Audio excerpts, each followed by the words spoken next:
Hello everyone, welcome to the talk. आज अपन बात करने जा रहे हैं आरएस बातचीत 4।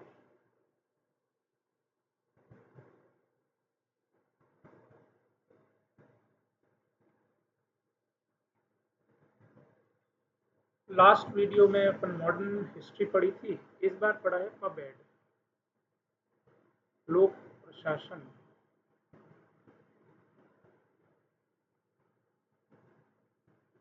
ये पेपर 4 का, सॉरी पेपर 3 में है ना। और अच्छा खासा वेटेज है इसका। 5 नंबर के 6 क्वेश्चन आएंगे और 10 नंबर के 3 क्वेश्चन, यानी कि टोटल 60 मार्क्स कैरी कर रहा है ये मेंस में। और ये मेंस में ही है, प्री में ये टॉपिक नहीं है। तो मैंने पहली बार पढ़ा ये सब्जेक्ट अपने स्टडी लाइफ में। फर्स्ट टाइम है ना पबेड पढ़ा है, और मुझे काफ़ी इंटरेस्टिंग और काफ़ी अच्छा लगा। और ये भी लगा कि ये ऐसा है कि इसमें इनपुट आउटपुट रेशियो बहुत अच्छा है। मतलब इतना कुछ सिलेबस वगैरह भी नहीं है, और मार्क्स भी बहुत अच्छे कैरी कर रहा है। मतलब इससे अगर मैं कंपेयर करूँ हिस्ट्री जैसे सब्जेक्ट से, तो हिस्ट्री तो सारा मिला के ही 65 नंबर 60 65 नंबर का आता है, राजस्थान की, इंडिया की, वर्ल्ड की। और ये अकेला 60 नंबर का आ रहा है। और हिस्ट्री में कितना कुछ पढ़ना पड़ता है भाई। ये तो मुश्किल से अगर आप बहुत अच्छे से 30 40 घंटे निकाल लो पबमेड के लिए अलग से, तो ये बहुत अच्छे से तैयार हो जाए। मैं तो उतने भी नहीं निकाल पाया हूँ। मैंने इसकी 2 रीडिंग की है, एक नॉर्मल रीडिंग और एक उसके बाद थोड़ा सा ठहर के सोच के पढ़ा है। तो मैंने 2 रीडिंग मारी है इसकी, और वो भी फास्ट भाषण है, याद जैसा फिर से मैंने कुछ नहीं किया है। मैंने इसकी सब्जेक्ट की बेसिक अंडरस्टैंडिंग डेवलप की, और ये क्या पूछता है, क्या पूछा जा रहा है, उसके बारे में थोड़ा काम किया है। मुझे जितना समझ आया है, जो किया है, उस पर अपन बातचीत करते हैं, क्या पढ़ा है और कैसे पढ़ा है। इस वाले में सबसे इम्पोर्टेंट चीज़ है सिलेबस। सबसे इम्पोर्टेंट जो मुझे लगती है, आपको पेपर 3 की जो ये यूनिट है पबेड, इसका सिलेबस बहुत अच्छे से देखना चाहिए। एक एक वर्ड बहुत अच्छे से पढ़ना चाहिए, और अपने पास सिलेबस रिटर्न में भी रखो लिख कर।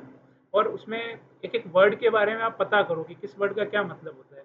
मैं तो ये भी सजेस्ट करूँगा कि आप भले ही चाहो तो पहले रीडिंग दे दो पबेड की पूरी।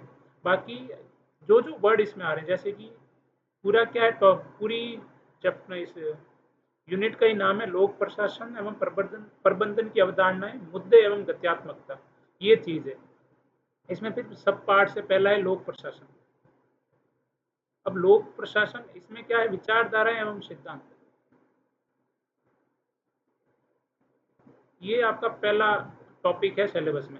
अब सबसे पहले जैसे ही आ गया लोक प्रशासन आया, तो ऑब्वियसली इसका मतलब क्या होता है, लोक प्रशासन वर्ड कहाँ से आया, इसका यूज क्या है, क्या ये डिनोट कर रहा है, इससे मतलब क्या है, इसके डेफिनेशन वाइज इसके कहाँ जा सकते हैं, इसकी विचारधाराएं, मतलब लोक प्रशासन को लेके क्या थॉट प्रोसेस रही है, क्या थॉट्स रहे हैं लोगों के, उसके बारे में।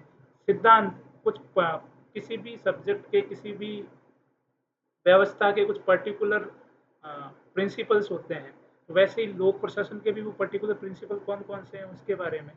फिर बहुत डिटेल में आगे लिखा हुआ है लोक प्रशासन,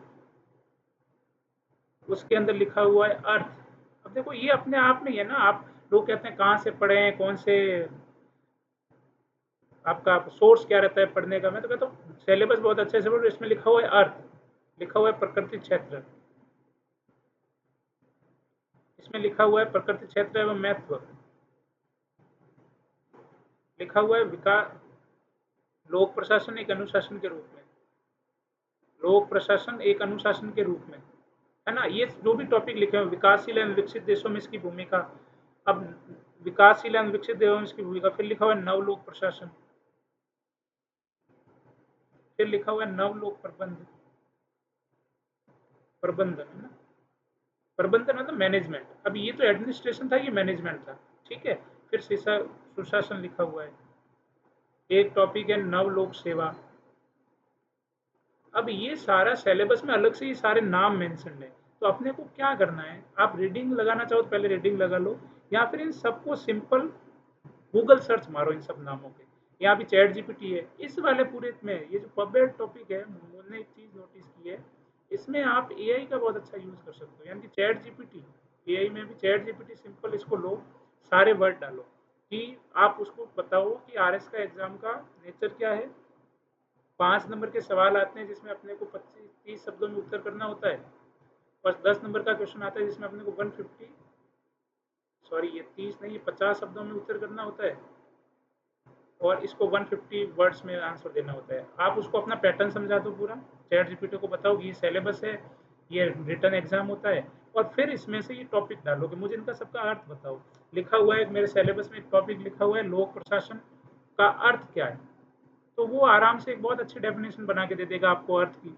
फिर पूछो प्रकृति क्षेत्र लिखा हुआ है, इसका क्या मतलब है, फिर उसमें आप डालो नवलोक प्रशासन, फिर डालो नवलोक प्रबंधन, ये सब डालेंगे ना तो वो बहुत अच्छे अपने को परिभाषाएं देगा। अब इस ये परिभाषाएं थोड़ी अच्छी सोच एज कम्पेयर टू मेरे पास जो मैंने जो सोर्सेज एक बार जिससे नोट से रीडिंग लगाई है वो मुझे बहुत अच्छे मतलब सफिशिएंट नहीं लगे, वो ऐसे बहुत अधूरे अधूरे से हैं, जैसे कि बस बता दिया गया है क्या क्या होता है।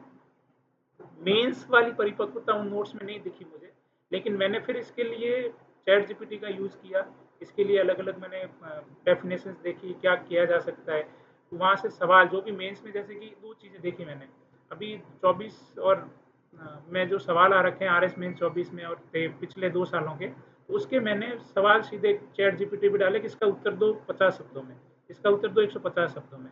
तो जो चीज़ मैंने पढ़ी थी, मैंने खुद से जो उत्तर मुझे दिख रहे थे, या फिर मुझे और सोर्सेज भी मैंने उसके उत्तर लिखे, और फिर जो मुझे चैट जीपीटी से मिला उसका उत्तर मैंने कंपेयर किया, तो मुझे कंपेरेटिवली चैट जीपीटी वाले आंसर अच्छे लगे हैं ना, मतलब वो उसमें काफ़ी कम शब्दों में बहुत अच्छी बात कही गई थी। आप उसको स्ट्रिक्टली रेस्ट्रिक्ट करो, मुझे 50 शब्दों में चाहिए और काफ़ी अच्छा कंटेंट चाहिए, तो वो बहुत अच्छे से उत्तर दे रहा था। तो ये काम इसका किया जा सकता है। तो मैं कह रहा था पहले आपको बहुत अच्छे से सिलेबस देखना है, तो ये सिलेबस का एक पार्ट है जो फर्स्ट ए करके सिलेबस में से ABCD अलग अलग दे रखा है।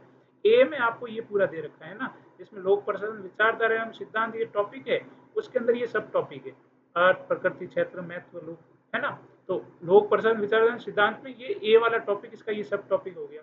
इन सब का आप सिंपल एक रीडिंग लगा दो, और उसके बाद चैट जीपीटी से कह के इसको डालो, और इसकी बहुत अच्छी जो परिभाषाएं आ रही है उसको नोट डाउन कर लो अपने उसमें नोट्स में।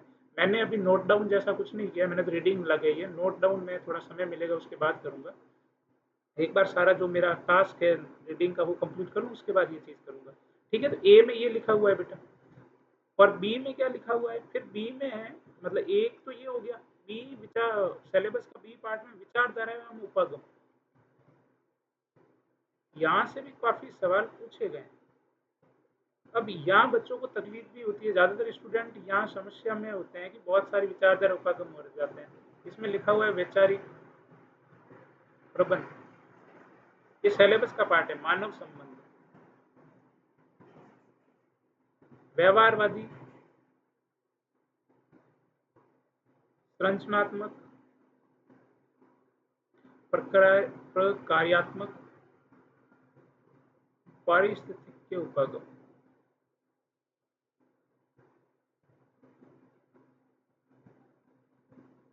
ऐसा लिखा हुआ है। अब अपने को क्या करना है, ये फिर से आपके पास कोई भी नोट्स है उसे एक रीडिंग लगा लो सारे उपागम की, जो भी सारे जिन्होंने थॉट दिए हैं, जो जो लोगों की कुछ बातचीत हुई है, जो जो थिंकर हुए हैं, उन सब थिंकर का एक बार नाम लिख दो। सारे थिंकर क्या क्या इसके बारे में सोचते हैं उनके नाम लिख दो, है ना। जैसे कि जो भी पबमेड में अपने पास थिंकर हैं, उन सब के नाम लिख के वो सब लोग क्या क्या कहते थे, उन सब में क्या क्या डिफरेंसेस था, तो वो अपन सब लिख सकते हैं, है ना। तो मैंने क्या किया है, मैंने एक बेसिक अंडरस्टैंडिंग बनाई है सारे थिंकर्स के नाम पे, जैसे कि साइमन है, वाइट है, बर्नार्ड है, मतलब जो कुछ भी थे सारे नाम लिखे मैंने, और फिर उनको एक अपने हिसाब से उनकी पर्टिकुलर इनके बारे में सोचा कि ये क्या कैरेक्टर थे, ये लोग अगर कंपनी चलाते तो कैसे चलाते, है ना। अब जैसे कि साइमन कुछ चीजें कहता है कि एकता का आदेश होना चाहिए, है ना, सॉरी एकता का आदेश, के आदेश की एकता होनी चाहिए। पद सोपान के बारे में इसकी कुछ थॉट है, वो लोग कैसे काम करना चाहिए उस पर उसकी थॉट है। वाइट उसके बारे में कुछ सोचता है, बर्नार्ड कुछ सोचता है। तो मैंने क्या किया, मैंने अपने दिमाग में इन सब लोगों को एज ए पर्सन रखा, और सोचा कि सारे लोग अलग अलग कंपनी चला रहे हैं, साइमन कंपनी ये चला रहा है, वाइट कंपनी भी चला रहा है, सी बी ऐसे कंपनी चला रही है, कुछ पर्टिकुलर किसी संस्था में वो किसी टॉप मोस्ट पोस्ट हैं। तो ये कंपनी कैसे चलाता है, ये कैसे चलाता है, ये कैसे चलाता है, ये कैसे चलाता है, ये कैसे चलाता है। उससे क्या है ना, अपने को थोड़ा ईज़ी रहता है। जैसे कि मैं अपने कहूँगा, मैं अगर एज़ ए वर्कर कहाँ काम करना पसंद करता, साइमन के यहाँ करता, व्हाइट के यहाँ करता, है ना? या फिर टेलर जो बोल रहा है, टेलर की बात मानता मैं। तो उस हिसाब से मैं देखूँगा, तो मुझे क्या है ना, लॉन्ग टाइम के लिए मुझे ध्यान रहेगा कि साइमन ने क्या बोला है, टेलर ने क्या बोला है ना? फिर साइमन जो कुछ भी चीज़ें बोल रहा है या टेलर जो कुछ भी बोल रहा है, उनका तुलनात्मक अध्ययन किया भाई, इन दोनों में फ़र्क क्या है। जो भी ये विचारधाराएँ अलग-अलग आ रही है, वैचारिक प्रबंध, मानव संबंध, ये अलग-अलग जो वैचारिकता है, उनके बारे में पढ़ा। ठीक है? फिर सिलेबस का अगला पोर्शन बेटा अपने आता है संगठन के सिद्धांत। संगठन के सिद्धांत। अब ये संगठन के सिद्धांत में क्या कहता है, प्राप्त जो कुछ पर्टिकुलर नहीं होती आधारभूत चीजें, जो सब जगह होगी, पद सोपान, है ना, हायरार्की होगी, अ, आदेश की एकता, इसके बारे में ये सब टर्म्स हैं। ये कोई भी इंस्टीट्यूट अपने को चलाना होता है, कोई भी संगठन चलाना होता है, तो उसकी बेसिक टर्मोलॉजी है जिसके बारे में अपने को पता होनी चाहिए।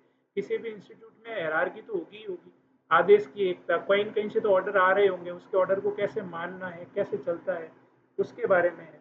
नियंत्रण का क्षेत्र, ये नया सब्जेक्ट ज़रूर है, लेकिन ये है ना, मतलब अपनी सोसाइटी के काफ़ी करीब है। अपन जो आस-पास देख रहे हैं ना, उसके काफ़ी आस-पास का सब्जेक्ट है ये। तो इसमें थोड़ा इंटरेस्ट भी पैदा होगा। प्रत्यायोजन, केंद्रीकरण वर्सेस विकेंद्रीकरण। और ये तो ऐसा है कि अगर आप थोड़े से एक्टिव हो, कुछ और सब्जेक्ट पढ़ रहे हो, तो उसमें ये आता ही है, खासकर समन्वय, प्राधिकार। अब ये लिख मैं सिलेबस ही रहा हूँ, लेकिन एक बड़ी काम की चीज़ सिलेबस में क्यों लिख रहा हूँ, क्योंकि इनका एक-एक वर्ड है ना, यहीं से तो सवाल बनेगा। सवाल क्या बनता है? सवाल अभी पिछली बार आरएस में आया था कि ये कहाँ गया? प्रत्यायोजन के बारे में बताइए, विकेंद्रीकरण के बारे में बताइए। इन दोनों के बारे में बताने को पूछा था। अब क्या पढ़ोगे इसके बारे में? इसको मैं चैट जीपीटी पे डालूँगा, तो इसके बारे में मैं कहूँगा 150 शब्दों में एक लेख लिख के दे दो, मुझे प्रत्यायोजन समझा दो 150 शब्दों में, मुझे 50 शब्दों में समझा दो। तो वो मुझे अपने आप समझा देगा, मुझे किसी नोट्स के लिए भागने की भी ज़रूरत नहीं है। विकेंद्रीकरण क्या करे वो बता दो। नोट्स के लिए कहाँ जाना है? जैसे कि ये है विचारधाराएं उपागम है। अब इसमें बहुत सारी विचारधाराएं हैं, है ना, अलग अलग थिंकर है, तो इसके लिए मैं नोट्स के पास जाऊंगा, नोट्स में क्या लिखा वो रीडिंग मार लूंगा, उनका तुलनात्मक अध्ययन करूंगा। फिर उसके बारे में जिस भी थिंकर के बारे में मुझे बहुत स्पष्टीकरण नहीं आ रहा, नहीं समझ नहीं आ रहा, मुझे कोई दो लोग एक जैसे लग रहे हैं, नोट्स बहुत अच्छे से डिफ्रेंशिएट नहीं कर पा रहे, तो फिर चैट जीपीटी के पास जाओ, उनको बोलो इन दोनों में डिफर करके दो मुझे, इन दोनों की थॉट प्रोसेस में क्या डिफरेंस था, है ना। ये सब पढ़ा। इसके बारे में उत्तरदायित्व, जवाबदेही। इसके बाद मैंने पढ़ा प्रशासनिक व्यवहार। मतलब ये टॉपिक में था प्रशासनिक व्यवहार। प्रशासनिक व्यवहार में क्या क्या, नेतृत्व, लीडरशिप कैसे होती है, कम्युनिकेशन कैसे होता है, और मनोबल कितना मायने रखता है उसको अंदर, है ना। तो ये तो प्रॉपर है पब एड के टॉपिक जो यहाँ तक थे, जिसको अपन ए बी, ये सी था और ये डी था। तो सेल जो पहली वाली यूनिट है, यूनिट 3 का जो पहला टॉपिक है विजन, जिसको अपन इसके अंदर पढ़ते हैं लोक प्रशासन विचारधारा एवं सिद्धांत के अंदर, तो ये हो गया, बी ये हो गया विचारधारा एवं उपागम, सी हो गया ये संगठन के सिद्धांत, डी हो गया ये वाला। तो ये सारी चीजें मैं पढ़ूंगा, तो वहां से मुझे पब एड की, ये ऐसा मान लो कि फंडामेंटल सिद्धांत हो गए, फंडामेंटल प्रिंसिपल्स के बारे में ज़्यादा चीज़ें कहाँ से क्या आई है। फिर क्या है, इसका जो सेकंड पार्ट है उसमें जो अपनी इंडिया में जो चल रहा है, जो गवर्नेंस है, उस गवर्नेंस के बारे में ज़्यादा चीज़ें हैं जो कि अपन पढ़ते भी हैं, संघ सरकार एवं प्रशासनिक संस्था। अब ये तो क्या अपन ऑलरेडी पढ़ चुके होते हैं पॉलिटी में, तो इस पर मैंने एक बार पॉलिटी की रीडिंग की हुई है, तो बहुत ज़्यादा ऐसा लोड लेके नहीं किया है, क्योंकि मुझे पढ़ी रखी है पॉलिटी, तो उसमें पता है जैसे कि क्या प्रशासनिक संस्थाएं आती है। तो प्रशासनिक संस्थाओं में क्या क्या था, यूपीएससी जो पॉलिटी में ऑलरेडी पढ़ चुके हैं अपन, election commission of India already पढ़ चुके हैं, कैग ऑलरेडी पढ़ चुके हैं, वित्त आयोग। लेकिन इसमें उसमें और इसमें अंतर क्या होगा, जैसे कि पॉलिटी में भी अपन कैग पढ़ते हैं, इसमें भी कैग पढ़ते हैं, इन दोनों में अंतर क्या है? इसमें अंतर ये है कि इसमें आपको थोड़ा सा बेसिक बहुत पूरा स्ट्रक्चर पता होना चाहिए। कैग में अपने को तो पता ही है वो चीफ तो होता ही है ना। इसके बाद भी जो इसके अंडर जो काम करते हैं, जो काम होते हैं छोटे छोटे, वो कौन करता है, या इसके अंदर अगर कोई और लोग काम करते हैं उनकी हायरार्की क्या होती है, उसके बारे में अपन जान सकते हैं। लोकपाल है, नीति आयोग है, ये सब प्रशासनिक संस्था है, इनके बारे में अपन ऑलरेडी पढ़ चुके हैं, लेकिन इसके बारे में थोड़ा सा इनके जो संस्थान एज ए इंस्टीट्यूट ये जो है, इनका संरचना कैसी होती है, इनका स्ट्रक्चर कैसे होता है, इसमें कौन लोग क्या काम करते हैं, उसके बारे में थोड़ा और अंदर जाके पढ़ सकते हैं। पॉलिटी में जब इसको पढ़ते हैं तो ये मेजर अपन कॉन्स्टिट्यूशन के हिसाब से कि क्या चीज़ें हो सकती है, अब ईसीआई पढ़ेंगे तो उनकी क्या रोल होती है चुनावों में, या फिर ज़्यादातर आप ऐसा मान लो कि विचारात्मक तरीके से ज़्यादा पढ़ते हैं कि इनके जो अपन पूरा गवर्नेंस या पूरा शासन के बारे में पढ़ते हैं, उनमें इनका व्यावहारिक रूप से क्या है। और जब अपन पब एड पढ़ने आते हैं तो इनका ये प्रैक्टिकली जो काम कर रहे हैं, इनका क्या क्या दखल रहता है चीज़ों में, ये कैसे काम करते हैं, इनके काम करने का तरीका क्या है, अपन उस पर ज़्यादा फोकस करते हैं, है ना। फिर आता है कार्मिक प्रशासन।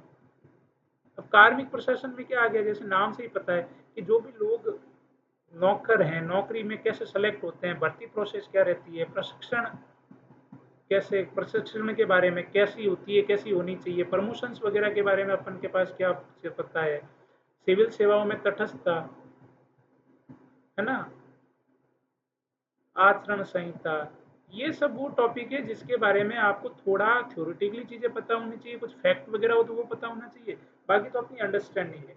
प्रशासन पे नियंत्रण कैसे होता है, ये सारी चीजें जो सिलेबस में लिखी हुई है।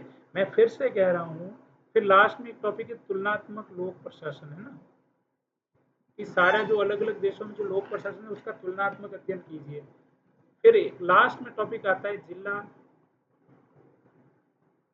राज्य एवं जिला प्रशासन, है ना, कि राज्यों के बारे में और जिलाओं के बारे में, राज्य एवं जिला प्रशासन, इनके बारे में पूरी चीजें अपन ने देखी है। राज्य प्रशासन में जो सीएम होता है, राज्यपाल होता है, तो ये राज्यपाल में पिछली बार आया था 10 नंबर का सवाल, है ना, वो चंद्रमा वाला। राज्यपाल, सीएम, मंत्री परिषद क्या होती है, राज्य सचिवालय। अब देखो, अपन जब ये सीएम राज्यपाल वगैरह पॉलिटी में पढ़ते हैं, लेकिन सचिवालय वगैरह के बारे में अपन नहीं पढ़ते हैं पॉलिटी में, तो वो चीज़ें थोड़ा और देखने के हैं कि सचिवालय क्या होता है, कैसे काम करता है, सचिवालय की पद की हायरार्की क्या होती है, पद सोपान क्या होता है, मुख्य सचिव के पास क्या रोल होता है, उसके पास कितनी जिम्मेदारी होती है, निदेशालयों की। अब देखो, सचिवालय और निदेशालयों में फर्क, निदेशालयों की भूमिका क्या होती है ना, सामान्य के विशेषज्ञ वाला आता है, पुलिस क्या करती है, पुलिस का काम क्या है, प्रशासन क्या है। मतलब एक तरीके से जैसे पब एड का मतलब यही है ना कि गवर्नेंस कैसे चलती है, प्रशासन कैसे चलता है। तो जो जो लोग भी इसके किरदार हैं पूरा प्रशासन चलाने में, वो सारे लोग काम कैसे करते हैं उसके बारे में अपने को पढ़ना पड़ेगा। राजस्व मंडल हो गया, राज्य निर्वाचन आयोग हो गया, राज्य मानवाधिकार आयोग है, उसके बारे में। जिला प्रशासन में क्या देखेंगे, कलेक्टर क्या करता है, कानून व्यवस्था कैसे चलती है, राजस्व प्रशासन, ये तहसीलदार वगैरह जो होते हैं ब्लॉक में, वो कैसे चलता है, विकास प्रशासन कैसे होता है। तो ये सब अपन पढ़ते हैं, ये भी अपन राजस्थान पॉलिटी में अच्छे से कवर करते हैं ये चीज़ें। तो ये राजस्थान पॉलिटी का पोर्शन हो गया लास्ट वाला। और ये जो अपन पढ़ते हैं, ये इंडियन पॉलिटी में कवर करते हैं। ये कार्मिक प्रशासन वाला जो टॉपिक है, ये अपने को ऐसा मान लो, ये उन दोनों में अपन नहीं पढ़ पाते पॉलिटी में, ना तो इंडियन पॉलिटी में ना राजस्थान पॉलिटी में, तो इनको बहुत अच्छे से पढ़ने की जरूरत है वापस। ठीक है, तो अब थोड़ा बहुत अलग अलग बात कर लेते हैं। ये पूरा सिलेबस हो गया। हमको क्या करना चाहिए एज ए स्टूडेंट, ये जो सारा सिलेबस है वो किसी पे लिख के, फिर सिलेबस का फर्स्ट टॉपिक जैसे कि लोक प्रशासन लिखा हुआ है, लोक प्रशासन का अर्थ क्या होता है, मैंने चैट जीपीटी पे डाला, इसके बारे में 100 शब्द लिख दिए अपने नोट्स में कि लोक प्रशासन का अर्थ क्या है। फिर मैंने इसकी प्रकृति देखी कि प्रकृति के बारे में ये क्या कमेंट करता है, उसके मैंने चीज़ें लिख दी, है ना। फिर मैंने लोक प्रशासन एक अनुशासन के रूप में कैसे काम करता है, जो भी मतलब सारा सिलेबस के सारे टॉपिक डाले और उसके बारे में जो भी आ रहा है वो मैंने अपने नोट्स में लिख दिए। और ये पहले रीडिंग लगाने के बाद करना है ताकि अपने को ध्यान रहे कि सिलेबस में, क्योंकि जो किसी भी संस्थान के आप नोट्स वगैरह उठाओगे वहाँ से रीडिंग लगाओगे ना, तो आपको ध्यान रहेगा क्या क्या सिलेबस का पार्ट है, एग्जाम में क्या पूछा जा रहा है, वो उसके आसपास तो लिखा ही देते हैं। बहुत अच्छे नोट्स नहीं, टॉपिक तो सारे लिखा देते हैं। फिर वहाँ से आप रीडिंग मारोगे तो आपको पता चलेगा कि जो आपको चैट जीपीटी या कोई और एआई आपको बता रहा है वो कितने अपने काम का है। वहाँ से थोड़ा सेलेक्टिव होकर आप नोट्स बना सकते हो, तो आपको एक बेसिक अंडरस्टैंडिंग पूरे इस सब्जेक्ट की तैयार हो जाएगी, है ना, पूरे सब्जेक्ट की ये तैयार हो जाएगी। ठीक है, अब अपन ने इनके बारे में क्या क्या अलग अलग पढ़ा है, थोड़ी उसके बारे में और डिस्कशन थोड़ा डिटेल में कर लेते हैं।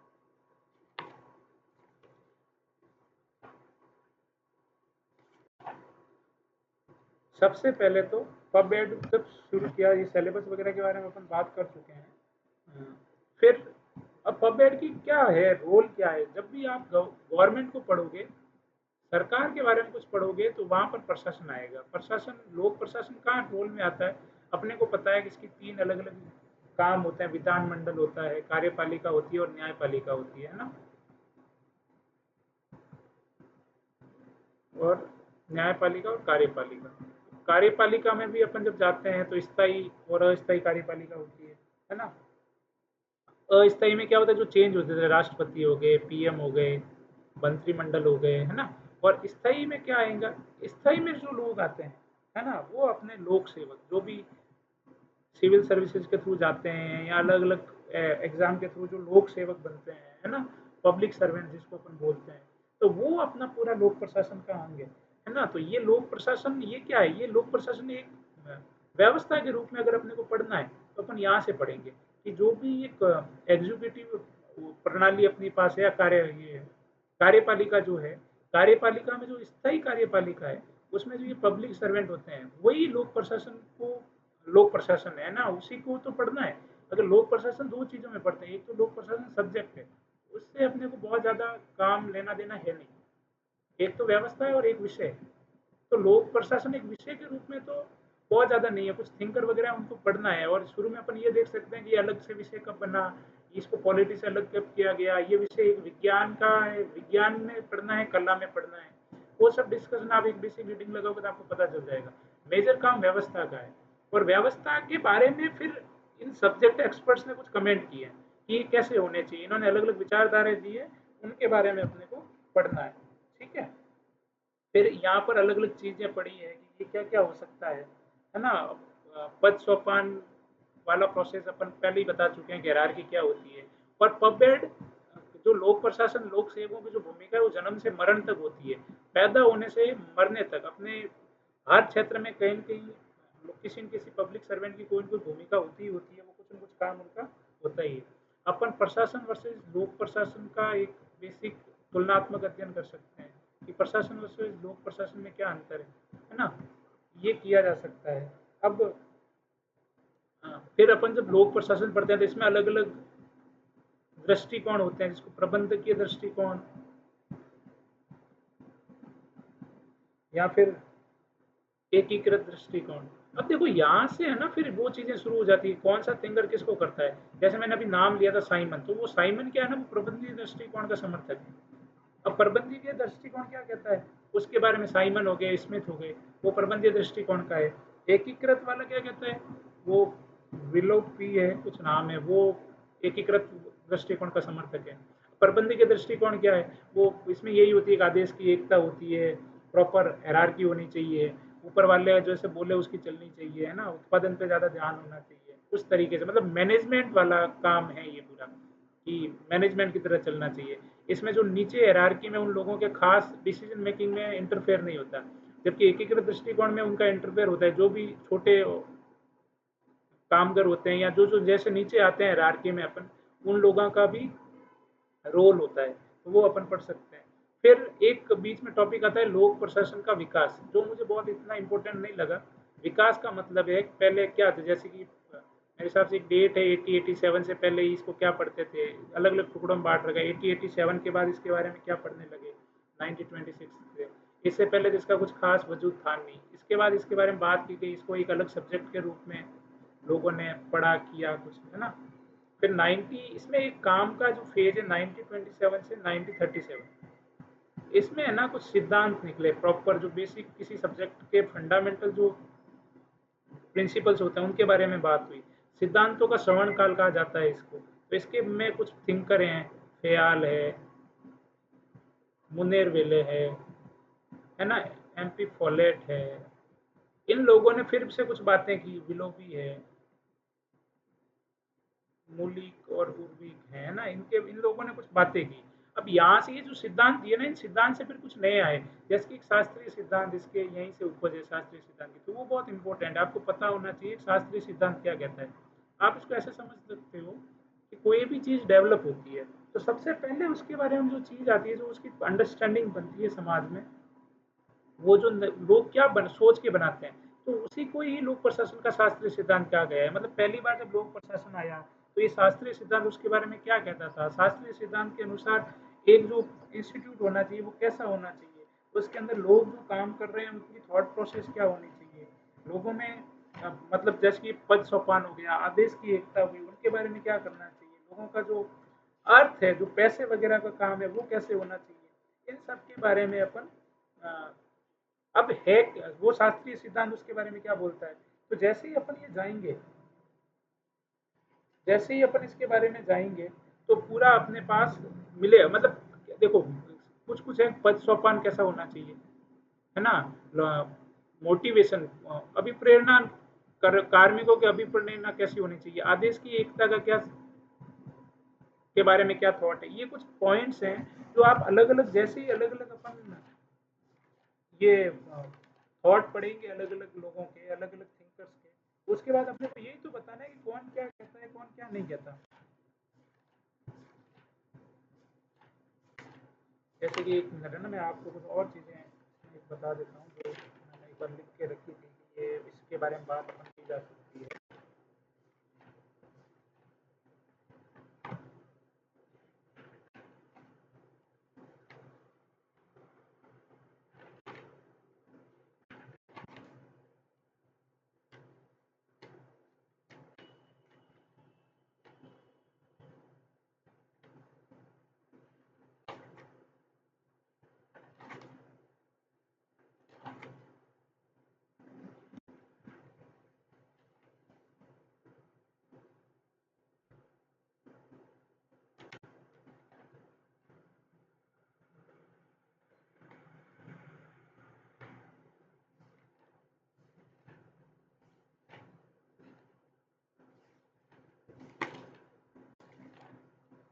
एक मिनट।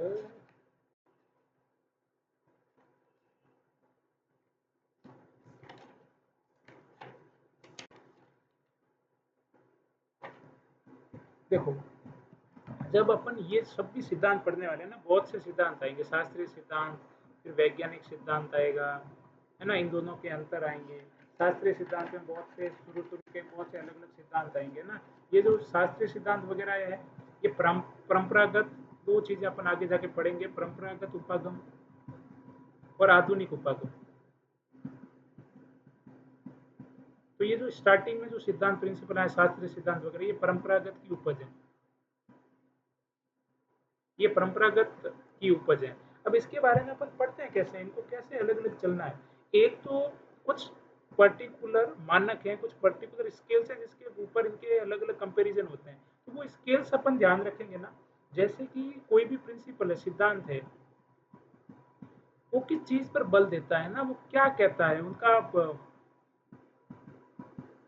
पूरा फंडामेंटल क्या है उस पूरे सिद्धांत का। कोई नीति निर्माण पे देता है, कोई वैज्ञानिक दृष्टिकोण पे देता है, कोई उत्पादन पे देता है, उसके बारे में। इन सब का आदेश की एकता के बारे में क्या थॉट है, परंपरागत उपागम वाले इसके बारे में क्या कहते हैं, या परंपरागत उपागम में भी अलग अलग चीजें हैं, 7-8 थॉट हैं, वो सारे इसके बारे में क्या कहते हैं। उनको उनके हिसाब से किसी भी वर्कर की काम करने की मोटिवेशन क्या होनी चाहिए, अभी प्रेरणा क्या होनी चाहिए। कोई कहता है पैसा होना चाहिए, कोई कहता है उत्पादन होना चाहिए, कोई कहता है कि उसकी मन की संतुष्टि होनी चाहिए, हायरार्की कैसी होनी चाहिए, ऊपर से नीचे जानी चाहिए, नीचे से ऊपर जानी चाहिए, शक्ति का जो नेचर है वो कैसा होना चाहिए, शक्ति सत्ता का जो नेचर है वो कैसा होना चाहिए, स्ट्रिक्ट मतलब मजदूरों पर नियंत्रण कैसा होना चाहिए, स्ट्रिक्ट होना चाहिए या लचीलापन होना चाहिए, लोगों को मशीन मान रहा है वो पर्टिकुलर सिद्धांत, या व्यक्ति मान रहा है ना। इसके बारे में अपन कह सकते हैं। पैसों को लेकर उनका क्या है, लोकतांत्रिकरण होना चाहिए किसी कंपनी को, किसी संस्थान को चलाने के लिए,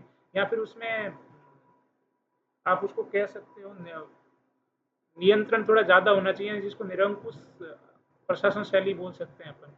ये 8-10, अगर ये 3-4-5, ये जो 8-10 पैमाने हैं, इनको अपन अपने दिमाग में रखेंगे। जैसे ही मेरे पास कोई एक थॉट आया कि वैज्ञानिक प्रबंधन क्या कहता है, तो वैज्ञानिक प्रबंधन जैसे ही मेरे दिमाग में आया तो मुझे एकदम क्लिक करना चाहिए कि वैज्ञानिक प्रबंधन सोपान के बारे में क्या बोलता है, अभिप्रेरणा के बारे में क्या बोलता है, आदेश की एकता के बारे में क्या बोलता है, ये व्यक्ति को मशीन मानता है या सामाजिक प्राणी मानता है, ये काम करने की मोटिवेशन को क्या मानता है, ये लोकतांत्रिक शैली का समर्थक है या निरंकुश प्रशासन का समर्थक है ना। मानव संबंध सिद्धांत आया अपने पास, तो जैसे ही मानव संबंध सिद्धांत क्लिक किया तो अपने को दिमाग में आ जाना चाहिए कि 10 के 10 पॉइंट्स के बारे में ये क्या कह रहा है। तो अगर ये सारी चीज़ें अपने को पता होती थी तो ये जो अलग अलग थॉट है अपने को परेशान नहीं करेंगे। इन थॉट्स के बारे में और अपन डिटेल में बात करेंगे और कर सकते हैं बात, ठीक है। तो अपन पढ़ रहे थे कि लोक प्रशासन का विकास कैसे हुआ, अलग अलग बहुत ईयर वाइज याद रखने की जरूरत नहीं है कि लोक प्रशासन का विकास 87 90 36 में क्या हुआ, इसके बाद क्या हुआ। लेकिन ये जो सिद्धांत आए हैं, जो ये थिंकरों ने कुछ कुछ बोला है, इनके बारे में अपन ध्यान रख सकते हैं। जैसे ये थिंकर आया है 1937 के बाद में, ये पहली बार अपने पास अलग अलग सिद्धांत आए हैं। इनके बाद क्या करना है, इनके बाद ये कहाँ गया, इसके बाद अपने जब ये तीसरा शरण जो हो गया है ना, चौथे शरण में इनके बारे में क्या बोला गया और पंचम चरण में क्या बोला गया, चतुर्थ, इसको 5 चरणों में बांटा गया है, चतुर्थ चरण और पंचम चरण। अब इसमें चतुर्थ शरण में फिर कुछ नहीं, ये चतुर्थ शरण कब है, 1967 के आसपास का है। तो वहाँ बहुत सारी नई चीजें आई। 1967 में अपन अमेरिका में एक नवलोक प्रबंध प्रशासन का कंसेप्ट आया था, तो उसको अपन तुलनात्मक प्रशासन, ये कुछ नई चीजें आई हैं, जिस नई अवधारणाएं आई है, तुलनात्मक प्रशासन, विकास प्रशासन, नवलोक प्रशासन और जन चयन विचारधारा। अब ये इन सबको ही तो अपन को आगे जाके डिटेल में पढ़ना है। ये चौथे चरण में ये जो चीजें नई नई अवधारणाएं निकली, ये लोग क्या कहते हैं, ये किसके बारे में बात करते हैं। फिर अपने पास पंचम चरण अपन में आया है, फिर उसको बोलते हैं कि अंतर विषय अध्ययन बनाओ। लोक प्रशासन को अलग से पढ़ने, सिर्फ एक अलग सब्जेक्ट नहीं है, अंतर विषय अध्ययन के ऊपर इसने बल दिया। अंतर विषय अध्ययन के अंदर मतलब इसमें समाज शास्त्र का भी ज्ञान लाओ भाई, इसमें थोड़ी दर्शन शास्त्र को भी मिलाओ, क्योंकि क्या कह रहा है ये, पॉलिटी तो ऑब्वियसली इसमें होती ही होती है ना। मनोविज्ञान, दर्शन शास्त्र नहीं, मनोविज्ञान बेटर चीज है, दर्शन शास्त्र नाम आ गया, दर्शन शास्त्र का काम नहीं है। मनोविज्ञान क्या कहता है उसके बारे में अपन कर सकते हैं। इकोनॉमी का बड़ा रोल है, जब अपन पब एड पढ़ते हैं, एडमिनिस्ट्रेशन पढ़ते हैं, तो वहाँ इकोनॉमी अर्थशास्त्र का बड़ा रोल है। इन सबका क्या रोल होना चाहिए उसके बारे में पढ़ा। अब आगे जाके जो अपने को देखनी है, इंडिया में इसके बारे में क्या हुआ है ना, इंडिया में पब एड को कैसे सब्जेक्ट वगैरह कब बना, ये थोड़ा बहुत वैसे नहीं ध्यान रखने की जरूरत है कि इंडिया में पहला पब एड को अलग से सब्जेक्ट कब बनाया क्या है, लेकिन ध्यान रखने में कोई दिक्कत तो है नहीं। मैं दृष्टिकोण की बात कर रहा था कि अलग अलग जो दृष्टिकोण पब एड में आए हैं, इसमें कुछ चीजें, एक संकुचित दृष्टिकोण, इसमें एक है व्यापक दृष्टिकोण। संकुचित दृष्टिकोण क्या कहता है, संकुचित दृष्टिकोण कहता है कि कार्यपालिका मतलब लोक प्रशासन का काम काम करना है, कार्यपालिका शाखा से जुड़ा हुआ, इसका विधानमंडल या न्यायपालिका से कोई लेना देना नहीं है। इसी को संकुचित अ, दृष्टिकोण बोला गया है। साइमन और स्मिथ इसके समर्थक हैं, अपन ने पहले भी बात की है। संकुचित, अब नाम से ही हो गया ना संकुचित, तो ये जो अपन ने शुरू में पढ़ा था कि विधानमंडल है, न्यायपालिका है, कार्यपालिका, इन तीनों यूनिट्स में इसका सिर्फ पब एड का काम सिर्फ कार्यपालिका से है। तो व्यापक दृष्टिकोण क्या कहेगा, व्यापक दृष्टिकोण दृष्टिकोण कहेगा कि सबसे है, तीनों से ही काम है, न्यायपालिका से भी है, विधानमंडल से भी, कार्यपालिका से ही है। कार्यपालिका से जग जाहिर है। न्यायपालिका में वो क्या कहते हैं, न्यायपालिका में जजों को जो लिखने विखने का काम होता है, उनके जो निर्णय वगैरह लिखने होते हैं, या फिर उनके जो गवाह और सबूत उपलब्ध करवाने होते हैं, उसमें कौन, पब्लिक सर्वेंट ही तो उनकी हेल्प करते हैं।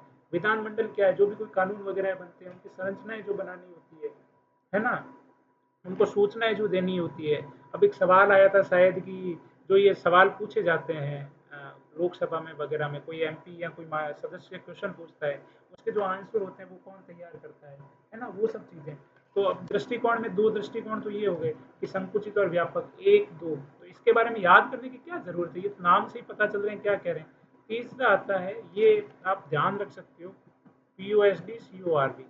इसमें 8 अलग अलग 7 अलग अलग स्टेप्स हैं किसी भी पब एड के, किसी भी संस्थान को चलाने के। पी से क्या आता है, प्लानिंग, पहले तो अपने को किसी भी काम की प्लानिंग करनी पड़ेगी। ओ से होता है ऑर्गेनाइजेशन, ऑर्गेनाइजिंग एक एकत्रित करना होगा लोगों को, फिर लोगों को भर्ती करना पड़ेगा, स्टाफिंग बोलते हैं जिसको। डी से अपने पास डायरेक्टिंग आ जाएगी, भर्ती करने के बाद अब काम क्या करवाना है, निर्देश क्या देने हैं, वो अपने को पता करना पड़ेगा। कोऑर्डिनेशन, समन्वय स्थापित करना पड़ेगा लोगों के बीच में। आर के बाद, आर का हो जाएगा जो काम हो रहे हैं उसकी रिपोर्टिंग वगैरह करनी पड़ेगी। और फिर लास्ट में बी, जो काम हो रहा है उसकी बजटिंग करनी पड़ेगी, भाई पैसे वैसे का क्या हिसाब किताब है, बजटिंग अपने को देखनी पड़ेगी कि वो कैसे जा रहा है, ठीक है। अब इसके बारे में अलग से सवाल आ सकता है कि ये पूरी क्या है, 5 नंबर का, 10 नंबर का, दोनों, ये इम्पोर्टेंट की श्रेणी में डालूंगा मैं। क्या है इसकी कमियां, क्या है इसकी खूबियां, क्या है। कमियां में खूब है कि इसमें बहुत सारी चीजें तो इंक्लूड नहीं हुई, जन सहभागिता, लोक कल्याण। पबमेड क्या है, पबमेड का काम ही यही है, नीतियों का क्रियान्वयन। लोक सेवकों का या पबमेड का क्या है भाई, नीति बनाती है संसद, बनाते हैं सरकार, उसका एग्जीक्यूशन कौन करता है, पबमेड करता है। उसके बारे में तो इसमें कुछ अलग से लिखा ही नहीं हुआ है, तो ये अपन इसकी आलोचनाएं कर सकते हैं। जन कल्याण के बारे में इसने कुछ बोला नहीं है, उसके बारे में अपन बोल सकते हैं। तो दृष्टिकोण में ये 3 हो गए। चौथे में दृष्टिकोण में आता है पाठ्य विषय वस्तु दृष्टिकोण। अब ये क्या बोलता है, इसके बारे में अपन कह सकते हैं, ये कहता है कि इसको कुछ और चीज़ों के बारे में, शिक्षा, स्वास्थ्य, ये जो चीज़ें होती हैं, शिक्षा, स्वास्थ्य, परिवहन, कृषि, ये भी पबेड का ही काम है। ये भी चीज़ें लोगों को उपलब्ध करवानी चाहिए, है ना। जो आम चीज़ें हैं, जो लोगों की ज़रूरत है, उसको इसने पाठ्य विषय वस्तु बोला गया है। बेसिक जो ज़रूरतें हैं उसके, ये भी इसके अंदर होती है। एक बहुत अच्छा इसमें एक कोट है किसी मैरियम के अनुसार, ये कैंची के 2 फलकों के समान है, जहाँ एक फलक पर कोर्ट स्कोर में तथा दूसरे फलक पर इसकी पाठ्य विषय वस्तु का ज्ञान है। लोक प्रशासन को उसने कैंची के 2 फलक बोले हैं।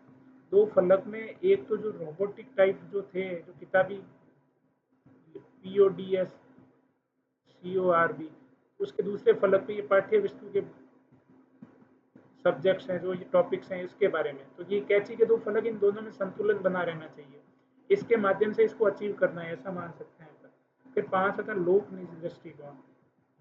लोक निजी दृष्टिकोण का मतलब है जो सरकारी इंस्टीट्यूट है, जो गवर्नमेंट इंस्टीट्यूट है, इनमें अभी इनका जो प्रबंधन का जो भेद है वो खत्म होता जा रहा है ना। हाँ, एक तो निजी अलग पढ़ सकते हो आप, सरकारी प्रशासन अलग पढ़ सकते हो। इनके बारे में क्या क्या है, इनके में समानताएं क्या है, इन दोनों में अंतर क्या है, उसके बारे में अपन बात कर सकते हैं। और धीरे धीरे तो क्या है ना, ये अंतर कम ही होता जा रहा है भाई। अंतर क्या होता जा रहा है, कम। लोक और निजी प्रशासन में अंतर धीरे धीरे कम होता जा रहा है, इसके बारे में अपन देख सकते हैं। इसमें कुछ कुछ जैसे कि थ्री थ्री है ना, कम मितव्ययता, कम खर्च करना, प्रभावशील, इफेक्टिविटी, इफेक्टिवनेस, प्रभावशीलता, एग्जीक्यूशन करना किसी चीज को, और इकोनॉमिकल यानी कि मितव्ययता करनी। मितव्ययता, क्रियान्वयन और प्रभावशीलता, ये 3 है जो पहले निजी सेक्टर के 3 बनने थे। अभी ये गवर्नमेंट के जो सरकारी दफ्तर है या सरकारी जो इंस्टीट्यूट है उसके अंदर भी ये आता जा रहा है। पहले संसाधनों का समुचित उपयोग वगैरह, मतलब इनमें अंतर कहाँ कहाँ आ जाए। लोग पहले, निजी सेक्टर का मेजर काम क्या होता है, प्रॉफिट कमाना। अब अपन देखेंगे तो कुछ गवर्नमेंट सेक्टर भी का भी काम ये हो गया है कि वो थोड़ा प्रॉफिट की तरफ ध्यान दें। ग्राहक उन्मुखता, अब नॉर्मली ऐसा माना जाता है कि प्राइवेट सेक्टर ग्राहकों की ज़्यादा कदर करता है।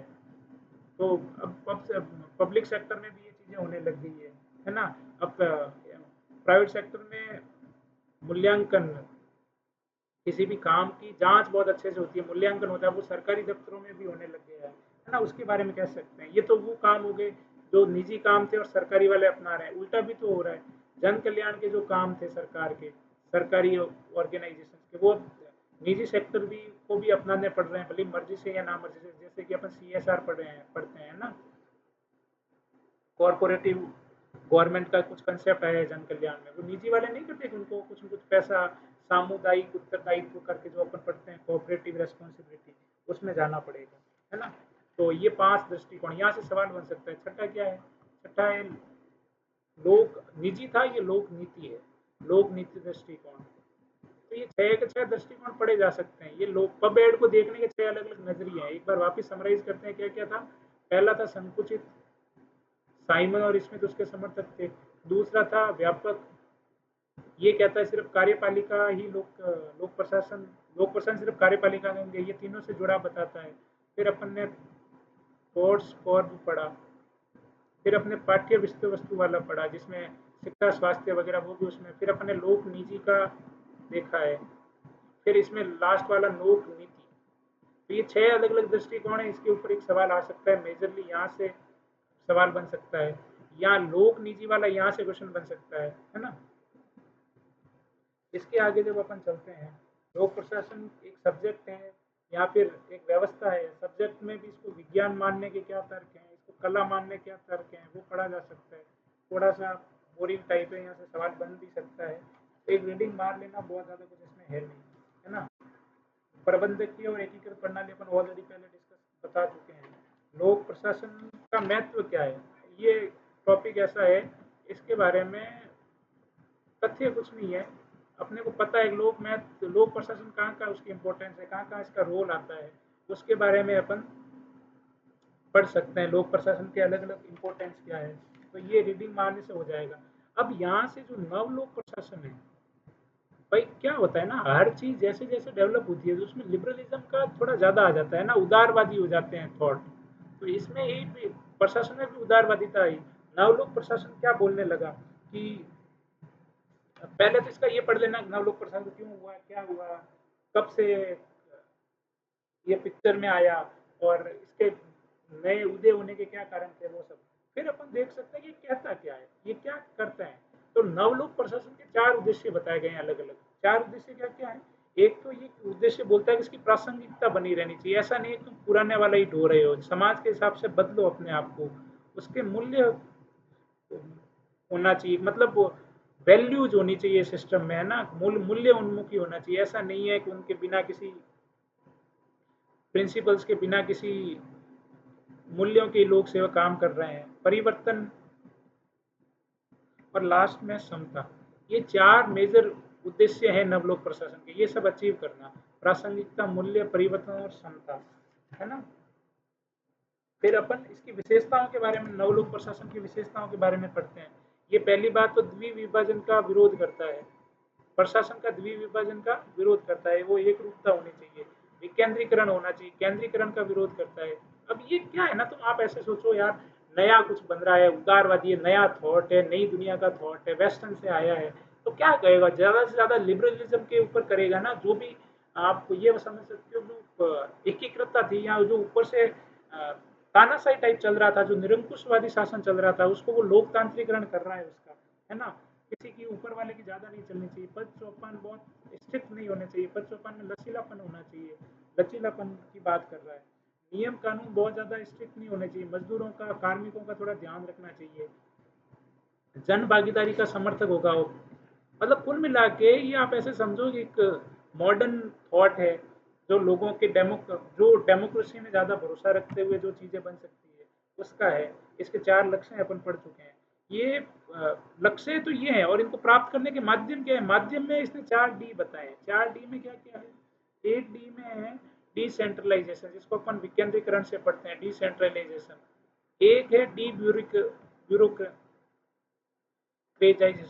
मतलब ब्यूरोक्रेसी है उसको कम से कम करना, है ना। ब्यूरोक्रेसी को कम से कम करना, जिसको अपन हिंदी में वी नौकरशाहीकरण कह सकते हैं। ये अपने अपने शुरू शुरू में जब बीजेपी आई थी वापस 2014 में, तो खूब सुना होगा मिनिमम गवर्नेंस, है ना, मिनिमम गवर्नेंस वाला टर्म सुनी होगी।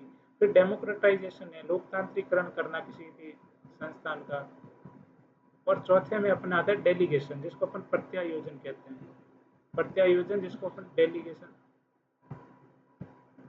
डेलीगेशन बोलते हैं। तो ये 4 तरीके हैं 4 उद्देश्यों को प्राप्त करने के। ये तो हो गए माध्यम। और उद्देश्य क्या था, जो भी अपन ने डिस्कस किया, प्रासंगिकता, मूल्य, और क्या था, परिवर्तन और क्षमता। इनको अचीव करने के लिए ये अपने पास माध्यम है। फिर इसकी आलोचना क्या हो सकती है, आलोचना किया जा सकता है। अब ये क्या ना, इसने बहुत ज्ञान दे दिया कि ऐसे करो वैसे करो, लेकिन ये सब चीजें तभी पॉसिबल है जब एक पर्टिकुलर डेवलपमेंट हो चुका हो किसी देश में। क्योंकि एकदम ऐसी उदारवादी चीजें लागू करना छोटे देशों के लिए या जो विकासशील देश है उनके लिए मुश्किल काम है। ये सिर्फ विकसित देशों के लिए फंडा ये चल सकता है ना। मूल्यों पर अत्यधिक बल दिया गया है, प्रैक्टिकलिटी से ज्यादा इन्होंने कुछ रखा नहीं है। भाई फाइनली तो प्रैक्टिकलिटी है ना, जमीन पर धरातल पर चलना भी तो चाहिए, किताबी ज्ञान से तो कुछ होना तो नहीं है। ये कह रहे हैं कि सब लचीलापन होना चाहिए, पद चौपान में लचीलापन, नियम स्ट्रिक्ट नहीं होने चाहिए, कार्मिकों को मानवीय व्यक्ति मानते हुए करना चाहिए, वो ऑब्वियसली करना चाहिए। लेकिन इससे अपने को जो फाइनल किसी भी इंस्टीट्यूट का, किसी भी कंपनी का जो होता है प्रोडक्शन, जो उनका फाइनल गोल होता है, वो एम्पर नहीं होना चाहिए, काम भी होना चाहिए। लोगों में इतनी समझ होनी चाहिए कि उनको वो इन सबको एडॉप्ट कर पाए, है ना। और क्या है, एक ये हो सकता है कि ये कहता है बी नौकरशाहीकरण भी करो, है ना। तो ये बी नौकरशाहीकरण का मतलब है लोगों को, अपने को जो स्केल है एडमिनिस्ट्रेशन को उसको कम करना। तो एक तरीके से तो ये 4 लक्ष्य भी इसने बताया कि अचीव करो, और इसको अचीव करने के लिए ये दोनों अलग अलग, तो थोड़ा वी नौकरशाहीकरण और प्रासंगिकता मूल्य परिवर्तन क्षमता ये अचीव करना, ये दोनों विरोधाभासी तर्क है ना। तो आलोचना में ये अपन लिखा जा सकता है कि ये दोनों विरोधाभासी है। ठीक है, तो आप, यह बहुत इंपॉर्टेंट टॉपिक है, नवलोक प्रशासन, न्यू पब्लिक एडमिनिस्ट्रेशन के बारे में, इसकी विशेषताएं और इसकी आलोचनाएं जरूर पूछी जा सकती है। इम्पोर्टेंट है, इम्पोर्टेंट। ठीक है, इसके पढ़ने के बाद अपन नवलोक प्रबंधन पढ़ते हैं। नवलोक प्रबंधन, नवलोक प्रबंधन में भी वापस वही बातें हैं कि नवलोक प्रबंधन में नई चीजें थ्री पर बल, है ना। मतलब इसकी वापस ये विशेषता है, इसको पढ़ देना, एक रीडिंग लगने से ये तैयार हो जाएगा। विशेषताएं और आलोचनाएं, दो ही चीजें पढ़नी है। फिर इसके अंदर थोड़ा बहुत अंतर पढ़ो, तो इंडिया में ये कैसे क्रियान्वयन हो रहा है। आलोचना और विशेषताएं पढ़नी है, आलोचनाओं में क्या क्या किया जा सकता है, विशेषताएं क्या क्या है। क्योंकि ये नवलोक प्रबंधन कंसेप्ट कहाँ से, ये प्राइवेट सेक्टर से कंसेप्ट आया है। जो कहाँ आ रहा है, जो गवर्नमेंट में भी लागू करने को बोल रहे हैं, गवर्नमेंट सेक्टर में। गवर्नमेंट का मुख्य काम होता है जन कल्याण, प्राइवेट सेक्टर का मुख्य काम होता है लाभ कमाना। तो ये दोनों कॉन्ट्राडिक्ट ना करें, ये आलोचनाओं में आ सकता है। तो आपको बेसिक अंडरस्टैंडिंग होगी ना नवलोक प्रबंधन क्या कहते हैं, इसमें बहुत सारी चीजें आप खुद से ही लिख लोगे। फिर कॉर्पोरेट गवर्नेंस करके एक टॉपिक आता है ना, कॉर्पोरेट गवर्नेंस, ये भी अच्छा टॉपिक है, यहाँ से सवाल बन सकता है। इसके ऊपर ये एक ऐसा टॉपिक है जहाँ जिसको करंट से निगमित अभिशासन बोलते हैं इसको। ये एक ऐसा टॉपिक है जिसको करंट के टॉपिक से करके इससे सवाल बन सकते हैं। अभी भी देखो आप, बहुत सारी चीजें बाड़मेर वगैरह में भी, गिरल में जो धरना प्रदर्शन हुआ था मजदूरों का, है ना। तो इसमें और भी बहुत सारी, खासकर मारवाड़ क्षेत्र में भी तो बहुत ही कुछ हो रहा है, ये जो सोलर कंपनियां वगैरह हैं, बहुत सारा विरोध हो रहा है। तो इनके जो सीएसआर है, इनकी जो सीएसआर है, वो कैसे कर रहा है, और ये कहता है। पहले तो एक बार निगमित अभिशासन होता क्या है, निगमित अभिशासन का सिंपल सा ये मतलब होता है भाई, कि कॉर्पोरेट गवर्नेंस, जो भी कोई कंपनी होती है प्राइवेट, उसमें कौन कौन से लोग होते हैं, उसमें शेयर धारक होते हैं, निदेशक मंडल होते हैं, मुख्य कार्यकारी अधिकारी, प्रबंधन, ये तो सब नियामक के निकायों में आ जाएंगे। जो नीति बनाने वाले लोग हो जाएंगे, जो पॉलिसी डेवलप करते हैं, उसके हितधारक कौन कौन होते हैं, फिर उनसे अफेक्ट होने वाले क्या क्या लोग हैं, कर्मचारी, ऋण प्रदाता, आपूर्तिकर्ता, वो सब हो जाएंगे। तो कॉर्पोरेट गवर्नेंस के बारे में पढ़ सकते हैं। इसके बारे में इसका जो मेजर टॉपिक है वो सीएसआर है, जिसको अपन कॉर्पोरेट सोशल रेस्पॉन्सिबिलिटी से पढ़ते हैं, निगमित सामाजिक उत्तरदायित्व। इसके बारे में बहुत बात की जाती है, मुझे तो लगता है इसके ऊपर पक्का सवाल आएगा 5 या 10 नंबर का। और इसका सवाल भी करंट से लिंक करके आएगा, इसका आरएस में जरूर क्वेश्चन आएगा 5 या 10 नंबर का, और करंट से लिंक करके आएगा। एक तो इसके क्या क्या नियम है, ये सीएचआर 2013 में फंडामेंटल बना था, इसके बारे में क्या क्या कर सकते हैं। अब इसके प्रकार क्या क्या, ये क्या क्या कर सकते हैं, पर्यावरण है, समुदाय है, मानव संसाधन है, परोपकारिता है, इन सब के ऊपर ये पैसे खर्च कर सकते हैं। मतलब ये ऐसा कह रहा है कंपनी सिर्फ पैसे ही ना कमाए, उस जो पैसे कमा रही है समाज से, उसको वापस समाज में लगाए। तो उन्होंने एक पर्टिकुलर बताया है, पिछले जो भी एक इसका नियम है कि जिसका भी नेटवर्थ 500 करोड़ से ऊपर है, या जो प्रॉफिट 5 करोड़ से ज़्यादा है, या जिनका टर्नओवर 1000 करोड़ से ज़्यादा है, इनमें से अगर कोई भी एक भी योग्यता पूरी हो रही है, एक भी क्राइटेरिया अगर वो कर रहा है, तो उसको फिर अपने 3 वर्ष, पिछले 3 वर्ष में जो भी पैसा कमाया है उसका 2% समाज में खर्च करना पड़ेगा वापस। सीएसआर का महत्व क्या है, कंपनी भी तो कहती है, कंपनी के क्या तर्क हैं। कंपनी तो ऑब्वियसली ये कहेगी हमें क्यों भाई, हमारे पैसे क्यों ले रहे हो, हम ऑलरेडी टैक्स वैक्स पे कर रहे हैं, और ये सारे काम सरकार के हैं ना कि हमारे। तो वो सब अपन देख सकते हैं। इसके बाद जो सिलेबस अपन ने शुरू में पढ़ा था, आगे चलने के उसमें आता है संगठन के सिद्धांत।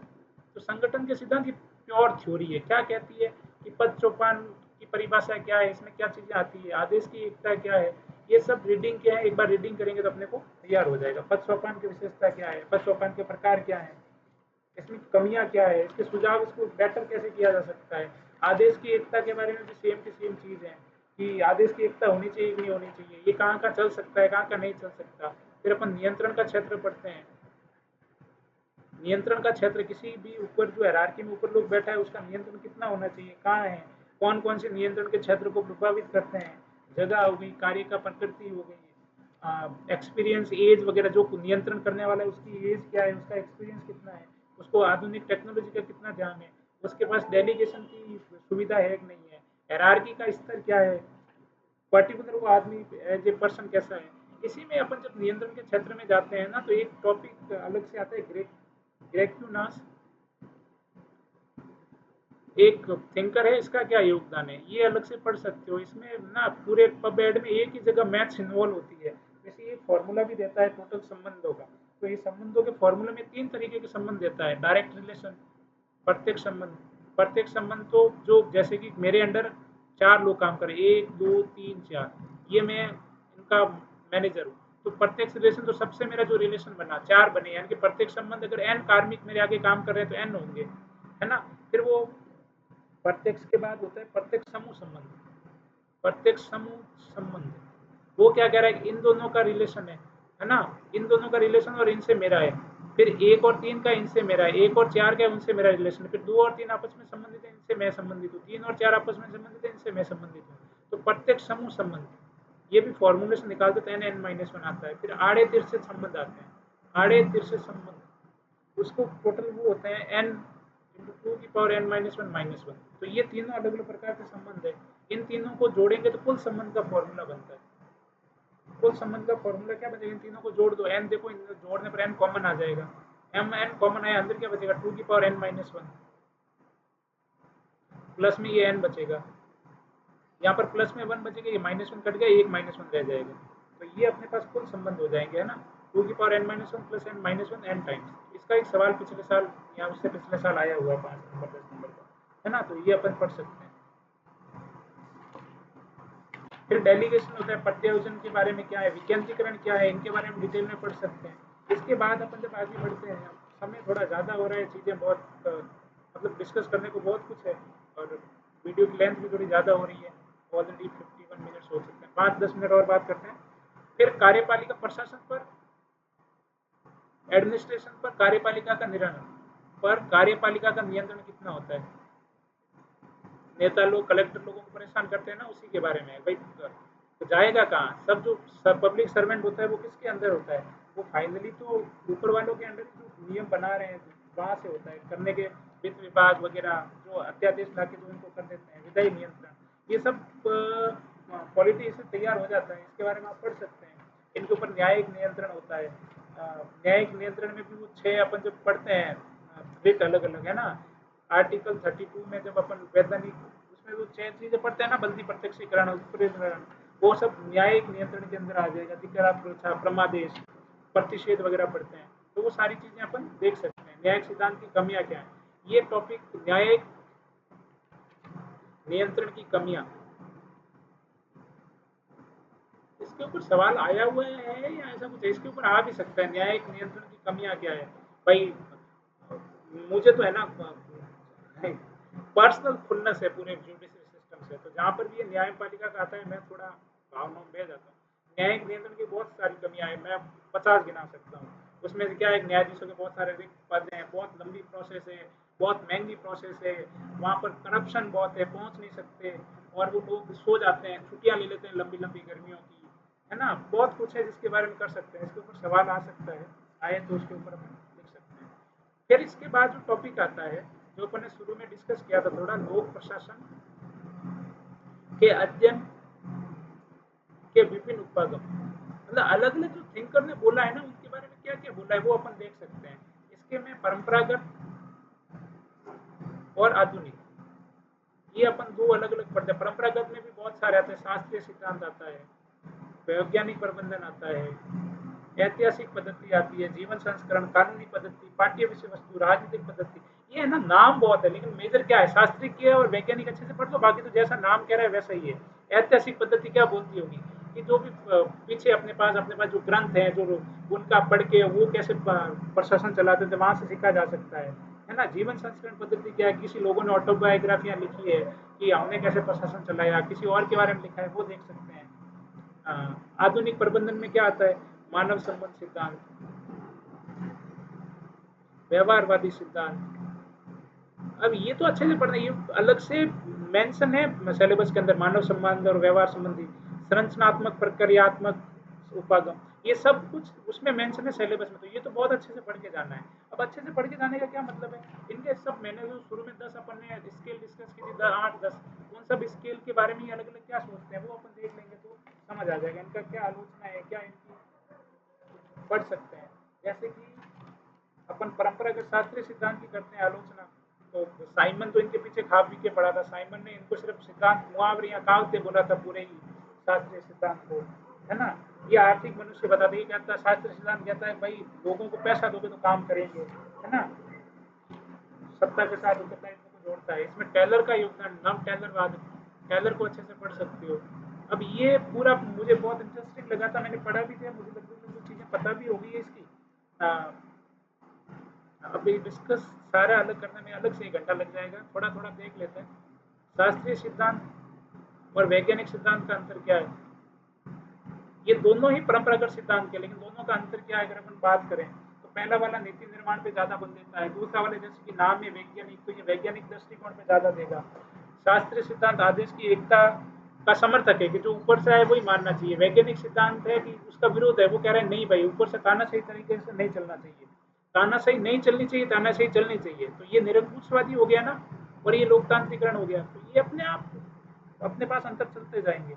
ये कह रहा है कार्य विभाजन जो है वो विशेषज्ञता के अनुसार करना चाहिए, जो आदमी जिसका एक्सपर्ट है उसको काम दो, ये कह रहा है विशेषज्ञता नहीं वैज्ञानिकता के आधार पे करो, है ना, मतलब ज्ञान देने वाला आदमी है ये बोलने लगे।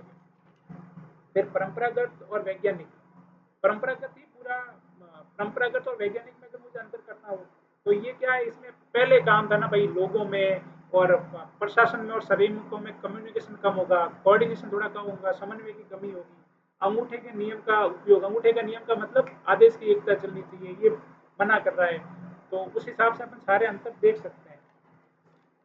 फिर अपन जो नव इसमें जो ज्यादा इंपॉर्टेंट है ना इन दोनों में से अगर मैं कहूँगा तो ये आधुनिक वाले ज्यादा इंपॉर्टेंट है, आधुनिक वाला ज्यादा अच्छे से करके जाना, यहाँ से सवाल आने के ज्यादा चांसेस है। तो इनके सब जो शास्त्रीय सिद्धांत और नव शास्त्रीय सिद्धांत, मतलब जो आधुनिक वाले उनमें मेजर क्या अंतर है ये अपन एक थोड़ा डिस्कस और कर सकते हैं। शास्त्रीय और नव शास्त्रीय, मतलब परंपरागत और आधुनिक में क्या अंतर है। परंपरागत क्या कहता था, औपचारिक संगठन का अध्ययन किया, जो बने हुए संगठन है ना इसने औपचारिक संगठन का अध्ययन, ये क्या करें इन्होंने अनौपचारिक संगठनों के बारे में भी बात की, जो खुले छूटे मजदूर हैं उनका भी अध्ययन किया है। ये कह रहा है कर्मचारी मशीन है उनसे खूब काम करवाओ, ये कह रहा है सामाजिक प्राणी मशीन नहीं है भाई, है ना, विचारों से सामाजिक प्राणी विचारों से युक्त इकाई है, उनको ऐसे गधों की तरह काम मत करवाओ, गधा मजदूरी मत करवाओ। ये कहता है पैसों से काम हो जाएगा भाई, मौद्रिक प्रोत्साहन में भरोसा करता है, मोटिवेशन क्या है पैसा, ये कह रहा है नहीं सिर्फ पैसा मोटिवेशन नहीं है, पैसों के अलावा भी बहुत सारी मोटिवेशन है, गैर मौद्रिक अभिप्रेरणा है, वैसे इसमें तो ये ज्यादा सही लग रहा है। और क्या है, कर्मचारी पैसों से मोटिवेशन मिल रहा है तो क्या आर्थिक मनुष्य है, ये आर्थिक मनुष्य नहीं, ये सामाजिक प्राणी बताता है उसको। ये कह रहा है सत्ता का प्रभाव ऊपर से नीचे होना चाहिए, ये कह रहा है नीचे से ऊपर जाना चाहिए सत्ता का प्रभाव। शास्त्रीय सिद्धांत वाला कहता है कि अगर उत्पादन बढ़ेगा तो संतुष्टि भी बढ़ेगी, ये उल्टा बोल रहा है, ये कह रहा है संतुष्टि बढ़ेगी तो उत्पादन बढ़ेगा, आदमी खुश रहेगा तो काम ज्यादा करेगा, ये कह रहा है काम ज्यादा करेगा तो खुश रहेगा क्योंकि पैसा ज्यादा मिलेगा, है ना। ये झुंड परिकल्पना है। अब झुंड परिकल्पना, ये ओवन परिकल्पना है के नजदीक है। अब ओवन परिकल्पना क्या पढ़ना भाई इसके बारे में ना, अलग से डिस्कस करने का समय नहीं है। ये निरंकुश हो गया वापिस, क्योंकि क्या है अंगूठे का नियम वगैरह का समर्थक है, ये निरंकुश है, ये क्या लोकतांत्रिक है, ये नई चीज है ना भाई, नए जमाने की चीज है, ये पुराने जमाने की चीज है ना, ये परंपरागत अवधारणा है, ये आधुनिक अवधारणा है। ये प्रबंधकीय स्तर का अध्ययन किया है, इसने श्रमिकों का अध्ययन किया है। इसके कौन है, मुन्ने रेले, समर्थक कौन है, मुन्ने रेले, गुल्ली, पूर्वी, फेयोल, ये इसके समर्थक है। इसके समर्थक कौन है, मेयो, डिक्सन, ऐसे अपन देख सकते हैं। तो अब आगे जाके मानव संबंध वैज्ञानिक संबंध के बीच में, वैज्ञानिक संबंध ये सब, वैज्ञानिक संबंध और मानव संबंध के बीच के अंतर को देख लेना। ये टफ नहीं है, इसको 4-5 बार अपन देखेंगे पढ़ लेंगे ना तो कहीं नहीं जा रहा, और लिख लोगे तो और कहीं नहीं जा रहा, एक बार पढ़ के फिर खुद से लिखने की कोशिश करेंगे इन दोनों के बीच की तुलना, तो भी चल जाएगा। वैज्ञानिक संबंध वापस वही बात है कि वैज्ञानिक दृष्टिकोण पर आधारित है ना। ये परंपरागत उपागम में से, ये आधुनिक उपागम है। ये श्रम संघों का विरोध करता है, ये कह रहा है श्रम संगठन नहीं होने चाहिए। ये उसका वापस वही बात नहीं, पुराना आदमी है भाई, श्रम संगठन नहीं चाहिए। वो लोग फिर हड़ताल करेंगे, बैठ के काम नहीं करेंगे, इसको तो उत्पादन करवाना है। लेकिन ये क्या है, ये कह रहा है श्रम संघ होने चाहिए, आधुनिक बात कर रहा है, मॉडर्नाइजेशन, उदारवादी होगी ये दुनिया, पैसों से काम करेंगे। ये कह रहा है पैसों की अभी प्रेरणा नहीं है। कुछ तो परंपरागत और आधुनिक में अंतर है ना, वो सब में कॉमन है। सत्ता का प्रभाव ऊपर से नीचे, नीचे से ऊपर, वो सारी चीजें अपन पढ़ सकते हैं। व्यवहारवादी सिद्धांत क्या कहता है उसके बारे में आप पढ़ सकते हो। प्रकार्यात्मक उपागम क्या कहता है उसके बारे में पढ़ सकते हो, है ना। तो ऐसे अगर अपन आगे जाएंगे, सत्ता और शासन में क्या फर्क है, वैधता नाम की टर्म है, वो क्या है, वैधता पे एक सवाल आया हुआ है, उत्तरदायित्व क्या है, जवाबदेहिता क्या है, इसके बारे में पढ़ सकते हैं। नैतिक मूल्य क्या है, सत्यनिष्ठा लोगों में होनी चाहिए कि नहीं होनी चाहिए, ये पूरा प्रोसेस है। तो अपन ने जो सिलेबस के शुरू में पढ़ा था कि इसके दो भागों में है, तो अपन ने तब डिस्कस किया एक भाग, कौन सा, जब ये लोक प्रशासन विचारधारा एवं सिद्धांत, ये वाला। दूसरा पॉलिटी है, तो पॉलिटी ऑलरेडी अपन पढ़ चुके हैं, मतलब डिस्कस कर चुके हैं, तो वो इसमें नहीं लेके आ रहा हूँ मैंने। मतलब ये विचारधारा एवं उपगम, यहाँ तक ABCD इसके जो चार्ट है ना, यहाँ तक अपन ने पूरा ये चीज़ें नहीं पढ़ी है। प्रशासनिक संस्थाएं वगैरह इनका डिस्कशन नहीं किया है, क्योंकि ये पॉलिटी पढ़ चुके हैं, तो वहाँ थोड़ा बहुत डिस्कशन किया था। तो ये मैंने तो पढ़ रखा है, पढ़ ली है, आप भी पढ़ सकते हो इसको, है ना। तो आज के लिए इतना ही रखते हैं। आगे अब थोड़ा मेंस के सब्जेक्ट्स को थोड़ा विराम देंगे। अब मैं पढ़ूंगा सिर्फ मेंस के नहीं, मतलब प्री और मेंस दोनों को साथ लेके कुछ सब्जेक्ट पढ़ूंगा आगे। राजस्थान ज्योग्राफी का है नेक्स्ट टॉपिक, राजस्थान ज्योग्राफी पढ़ूंगा, थोड़ा बहुत हिंदी भी देख लूंगा अगर हुआ तो। और नेक्स्ट जो वीडियो आएगा मोस्टली राजस्थान ज्योग्राफी के बारे में होगा। Okay, thank you, have a good day. और थोड़ा okay, bye, best of luck.